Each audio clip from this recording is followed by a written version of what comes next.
Well, Jess Wilson has been voted in as the leader of the Victorian Liberal Party after Brad Battin was shoved aside yesterday. The party going for youth, 1 year out from election day. And joining us live now is Victoria's new Liberal leader, Jess Wilson. Jess, it's good to have you with us this morning. So how are you feeling about the job at hand today? I'm excited about the next 12 months, about getting around the state, talking to Victorians from all walks of life and understanding what they're concerned about and making sure we're talking about what their concerns are. Talking about the economy, Pete, the fact that net debt in this state is growing by $2 million every single hour. And what does that mean? We can't invest in the nurses, we can't invest in the teachers in the classrooms, we can't make sure that we're building the schools that we need. This is the problem when we've had a decade of financial mismanagement in this state. We need to get the budget back under control so we can drive investment back into Victoria and create jobs and create opportunity. Jess, you are now the 5th Liberal leader that I've interviewed on this show since I've been here. What gives you hope that your time in the job will be better than your predecessors? Well, I was humbled yesterday being elected unopposed by the Liberal Party room. My colleagues have put their faith in me to lead them to the next election and to deliver that clear set of priorities for Victorians, to provide that choice at the next election. I know that Victorians are crying out for change. They have had enough of this tired government. They don't want 16 years of Labor. But my job is to lead my team and ensure we have a set of policies that resonate with Victorians, that reflect our Liberal values, but most importantly, we can provide that credible alternative government that Victorians want to vote for. OK, you voted for the federal voice, you voted to expel Moira Deeming. What do you say to critics who say you're too young or too inexperienced to lead, evidenced by being on the wrong side of some consequential issues? Well, I'm not new to politics and I've got experience in the business community, I've got experience in a wide set of areas. And I'm also a millennial. I'm a mum, I'm juggling like many, many Victorians.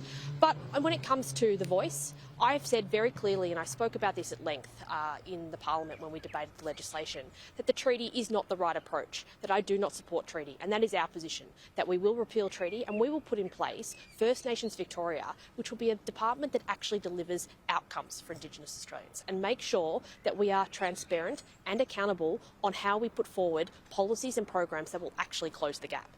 Have you got a role in mind for Moira Deeming? I'm going to be talking to all of my colleagues over the coming days and weeks in terms of how we put forward the best possible team to go to the next election.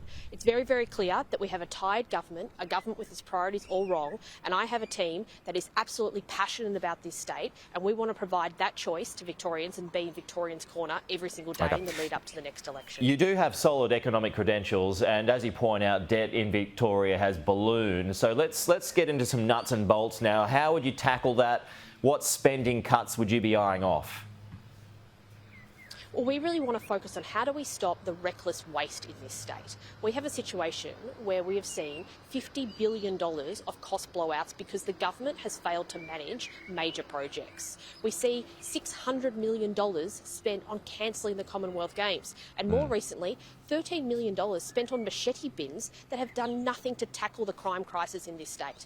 This is a government that isn't investing where it needs to. It's not investing in the 2,000 police officers we need on the beat to tackle the rising crime rates. We want to invest in frontline services, not in executive level positions in the public services, in projects like the Suburban rail loop that are going to be built in time in the horizon that we can't even see. We need to be focusing on those priority areas, those frontline services, and stop the waste in this state. Well, you mentioned the Suburban rail loop, and the Prime Minister said this week that there's going to be billions more in federal funding coming to it. So is it too far gone now to turn around on that? We've been really, really clear about this, Pete. We've said that we will pause and review the Suburban rail loop, and that's the right thing that any responsible incoming government would do. We don't have any visibility of the contracts that the government has signed. They are arrogantly signing contracts and signing Victorians up to a project this state simply cannot afford. It's going to cost at least $35 billion.